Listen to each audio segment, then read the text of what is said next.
Okay. Yeah, so yes, my name is Jon Gudmundsson, and I'm a researcher at Stockholm University. And I'm here to tell you about the LiteBIRD satellite. And this talk is being given on behalf of the LiteBIRD Joint Study Group.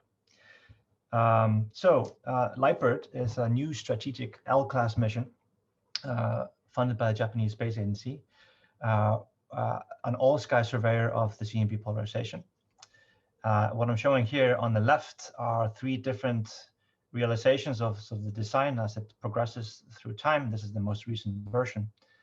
And like many of the experiments that we're talking about in this conference, one of the biggest challenges that we're facing is the fact that we live in a galaxy. LiteBIRD is specifically designed to go after a very weak polarized signal in the cosmic microwave background. And it's much subdominant to the galactic foregrounds. And so although they are beautiful, they are one of the primary challenges that we're facing. Another thing that we need to think about is the fact that the signal is weak, and therefore we need high sensitivity. We need lots of detectors and as sensitive detectors as possible. And then finally, because the signal that we're looking for is so weak, and we're gradually pushing down constraints on the signal, instrumental systematics of various form start to become more and more important, and understanding them with great detail. So this is a side lobe map from Planck at 44 gigahertz. Okay, so there have been three CMB satellites, arguably, so far, and they've each had huge impact on our understanding of cosmology, COBE, WMAP, and Planck. And LiteBIRD is the fourth in this sequence. So there are three telescopes essentially on the satellite. The low frequency telescope that I'm showing here, and then the mid and high frequency telescopes over here. And between the three of them, we are spanning a frequency range from roughly like 35 gigahertz all the way up to 450 gigahertz. So it's a huge range in frequency. And the LiteBIRD collaboration is essentially this LiteBIRD Joint Study Group, which counts roughly 280 members with various experiences ranging from instrumentation, data analysis, and theory. We have lots of people with background in CMB experiments, but also people that have background in X-ray satellites, radio, telescopes, high energy experiments, et cetera, et cetera. And here you can see the 12 countries that are currently contributing to this effort. You know, this satellite was selected by JAXA in 2019. I think it was in May. And shortly thereafter, there was a Kickoff symposium. And during that symposium, Jean-Luc Pouget, the PI of Planck HFI, passed the torch over to Masashi Hasumi, the PI of LiteBIRD. I should say that many of the slides, most of the slides that I'm presenting today are based on slides that Masashi has presented in the past. So this is the Kickoff symposium, just before or shortly before we were all forced to stay at home. Hopefully we'll be able to resume this soon. Here's the timeline of LiteBIRD or JAXA missions. So there, you know, like I said before, LiteBIRD is a strategic L-class mission. It's number 2 in a sequence. At sort of very soon, we have the launch of CRISM. I hope I'm pronouncing that correctly. It's essentially an X-ray experiment that replaces Hitomi, which tragically failed shortly after deployment. Then at the middle of the decade, we have the Martian Moon's exploration mission. And then towards the end, we have LiteBIRD launching on this H3 rocket here. Okay. So if you draw a cartoon picture of the history of the universe, and apologies for the coffee machine, it's going off in the background, will be done in a few seconds. You know, there's a Big Bang and some early universe scenario, whatever it may be, whether it's a part of the cosmic inflation paradigm or something else. The universe evolves with time. The CMB is launched over here at a redshift about 1100. And depending on the early universe scenario that plays a role here, you may or may not produce swirly patterns in the polarization of the cosmic microwave background, these so-called B-mode polarization patterns. And this is the primary understanding and mapping this B-mode polarization either putting upper limits on it or detecting it is the primary scientific goal of LiteBIRD. So just to recap, it was selected in 2019. It's launching at the end of this decade. It's going to observe the sky for 3 years from Lagrange point L2, and it's spanning a wide range of frequencies with 15 frequency bands. Okay, so and like I said, the primary scientific objective is to conduct a definitive search for a signal from cosmic inflation in the polarization of CMB, either making a discovery or ruling out a wide range of well-motivated inflationary models. And this will help us gain insight into things like the quantum nature of gravity, etc. We quantify this constraint using this parameter R, the tensor scalar ratio. The current 95% confidence limit on R comes from Matthew Chisholm et al. Using Planck data. And you can see those constraints, if I'm not mistaken, and the predicted sensitivities of LiteBIRD here on the figure on the right. So LiteBIRD is designed to improve on the state of the art by a factor of 100 in sensitivity. Essentially, the key requirement of the mission is a delta R, so an uncertainty on R of less than 0.001. So that's sort of the primary requirement of this mission.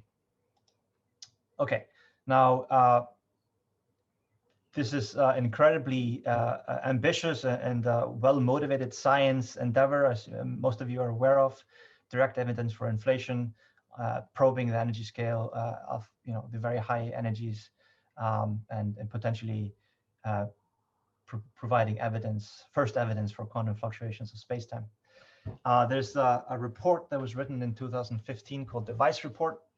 I think it's available on the archive, and it's still quite relevant today. And among other things, they write that detecting primordial gravitational waves would be one of the most significant scientific discoveries of all time. I don't think that's an overstatement. Yeah. So learning things about string theory, potentially even with such observations. Okay, so why do you do this from space? Well, the answer is sort of obvious. We don't have Earth's atmosphere, so we have access to wide frequency windows. We are not subject to statistical and potentially systematic uncertainties associated with Earth's atmosphere. Here I'm referring to a potential polarization component in the Earth's atmospheric emission. There's no ground pickup for obvious reasons. And we have access to essentially all frequency range with the exception of worrying about CO lines. As a rule of thumb, you could sort of argue that one detector in space is like 100 detectors on the ground. That is, of course, a frequency-dependent statement to a certain degree. And another thing that is maybe worth mentioning is that with a satellite, we have the best chance of constraining polarization on the largest angular scales, this so-called reionization bump, which is sort of at 10-degree scales and larger than that. We're trying to achieve constraints on reionization from ground-based experiments. We haven't shown that is possible. We're trying to do it from balloon. We haven't shown that it's possible. If it is possible, then it will be possible from a satellite instrument. There's complementarity, obviously. Wide frequency coverage from LiteBIRD will help ground-based experiments correct for galactic foregrounds. And conversely, the high multiple information from, say, large aperture telescopes on the ground will help us in LiteBIRD de-lens the CMB data. Elaborating slightly on the statement about, so there's this rule of thumb about detector sensitivities. This is maybe a little bit of a technical figure, but maybe one takeaway I can point out is that these star markers here represent the detector sensitivities of single bolometers on Planck HFI. So this is Planck HFI at 100 gigahertz. And for comparison, this is, as far as I'm aware, the best stated detector sensitivity for ground-based experiments. So this is at 90 gigahertz, if I'm not mistaken.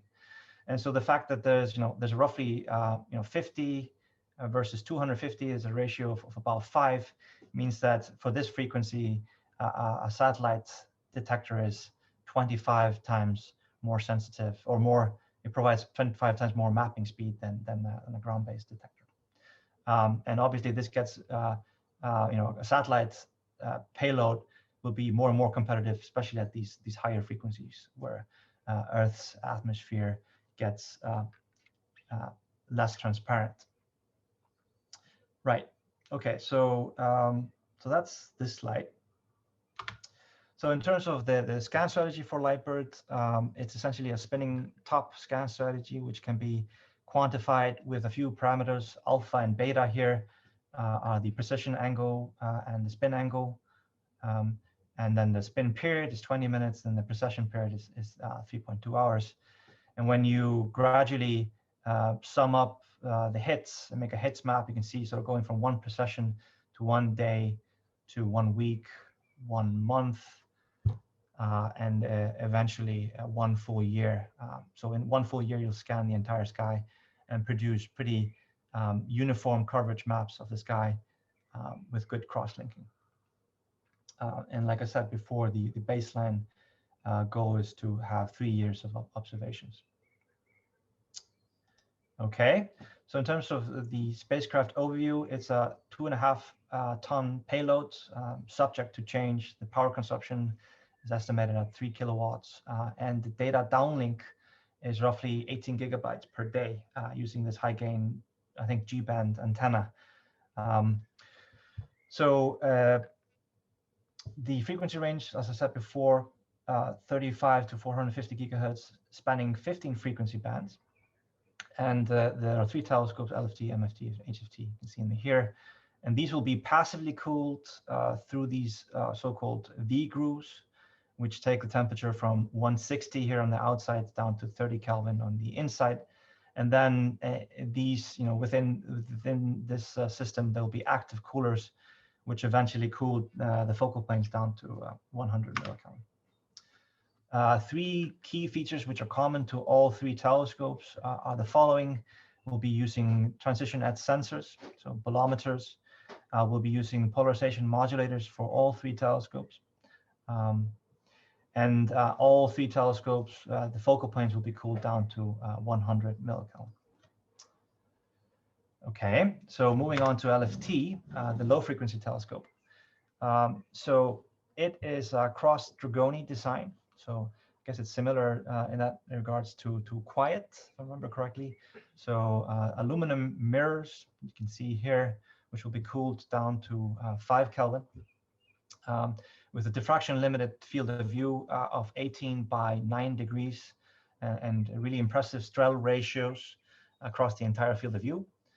The diameter of this telescope is 40 centimeters, which, given the frequency range, means the angular resolution is sort of 70 arc minutes at the low end of the frequency range and 24 arc minutes at the high end. This whole structure is supposed to weigh less than 200 kilograms. You can see the polarization modulator over here. It's slightly offset relative to the chief ray of the telescope, so that potential reflections will not be as challenging in terms of systematics. Now, in contrast to this type of optics design, we have the middle and high frequency telescopes, which are based on simple 2-lens refracting telescopes. So these will be plastic lenses, which again will be cooled down to 5 Kelvin. There will be halfway plates, just for the LFT here as the first optical element. These optical designs are based on substantial heritage from both ground-based and balloon-borne experiments, BICEP 1, BICEP 2, BICEP 3, Spider, Simons Observatory Small Aperture Telescope, etc.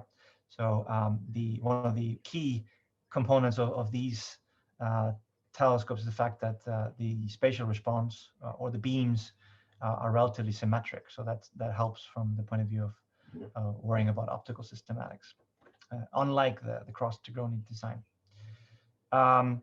Yeah, so 28 degrees diffraction limited field of view.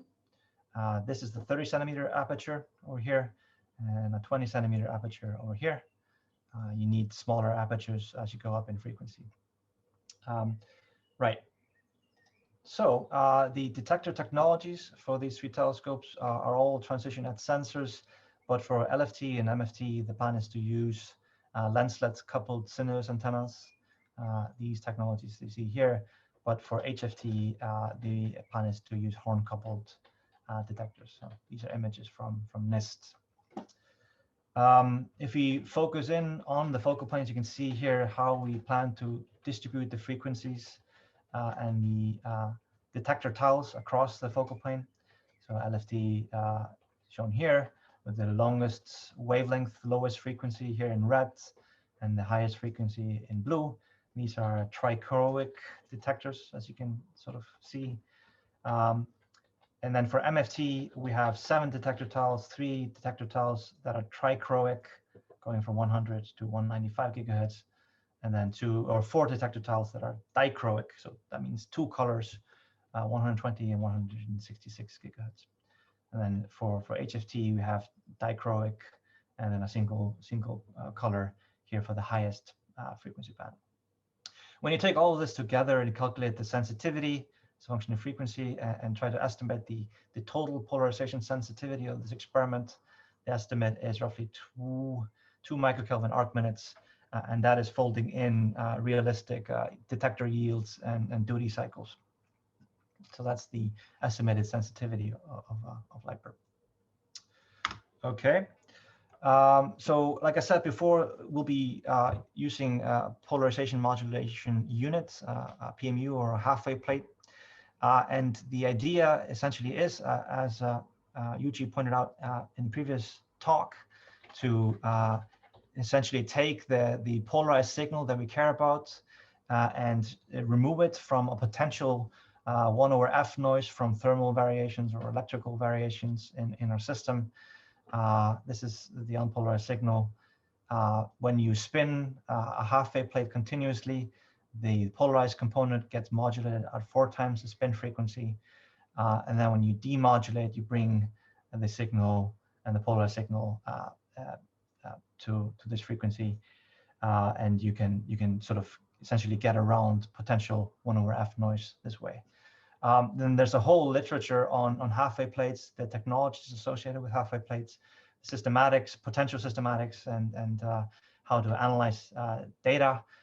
This is a really cool technology demonstrator here, a video showing how these polarizing plates are spun continuously using essentially what we call superconducting magnetic bearings. So this guy is floating in free space, supported by essentially the Meissner effect. Yeah. So that's that. I bring your attention to lots of interesting papers on LiteBIRD and the LiteBIRD half-wave plates posted in a recent SPIE conference. I think it was December last year. So the top level mission requirement is this sensitivity to the tensor scalar ratio R better than 10 to the -3.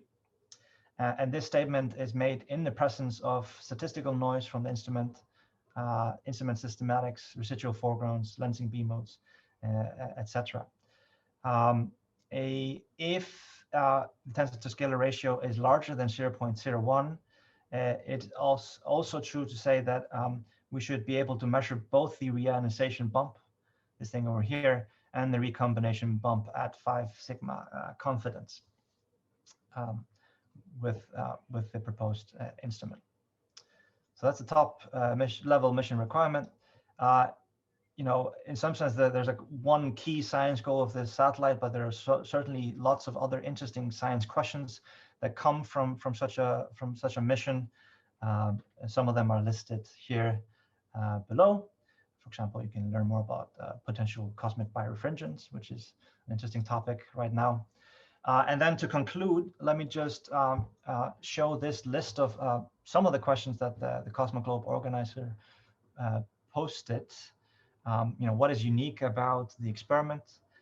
Obviously, space is sort of a unique component compared to other current and future CMB experiments.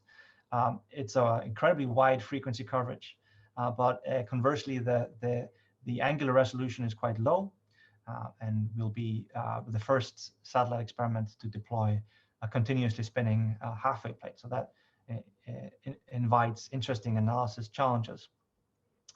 Like Planck, will be worried about cosmic ray mitigation. The beams are large, and therefore when we look at point sources on the sky, we'll have not that high signal to noise measurements of the planets, and that's something that we need to think about carefully, how well we'll be able to constrain our beams from in-flight data. In terms of what kind of systematics we're worried about, we're essentially worried about everything except the stuff that has to do with ground pickup and Earth's atmosphere. And then, what are the main challenges to this experiment? I think it's fair to say it's essentially the thing that I showed in the first few slides of this talk, understanding galactic foregrounds and instrument systematics. So that's my talk, and thank you.